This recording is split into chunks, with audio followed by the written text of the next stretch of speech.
So అందులో ఒక మనిషి చిక్కుకుండా నోటీస్ చేసిండు. అతన్ని డోర్ డాక్ ద్వారా బయటికి తీసుకురావడం జరుగుతుంది. సో ఇమీడియట్ గా అతన్ని స్టేషన్ మీద తీసుకొని నియరెస్ట్ హాస్పిటల్ అంబులెన్స్ ద్వారా పంపించడం జరుగుతుంది. At the same time 2 fire vehicles కూడా టర్న్ అవుట్ అయినాయి. ఫైర్ పుటప్ చేయాలి. అక్కడ ఫైరింగ్ అవుతుంది. అమ్మో మంట వస్తుంది. డాడీ ఇట్లా షేర్ చేస్తున్నారు కదా, అందరు కొంచెం పక్క జరగాలి వీవర్స్ దయచేసి.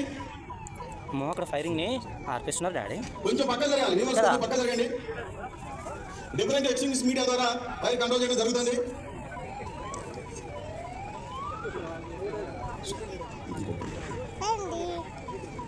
సో వాటర్ ద్వారా సేవ్ చేశారు కదా, అందులో చిక్కుకున్న మనిషిని కూడా రెస్క్యూ చేసి హాస్పిటల్ షిఫ్ట్ చేయడం జరిగింది. సో ఇప్పుడు డిఫరెంట్ ఫైర్ నాజిల్స్ ద్వారా డెమో చేయాలి. Last one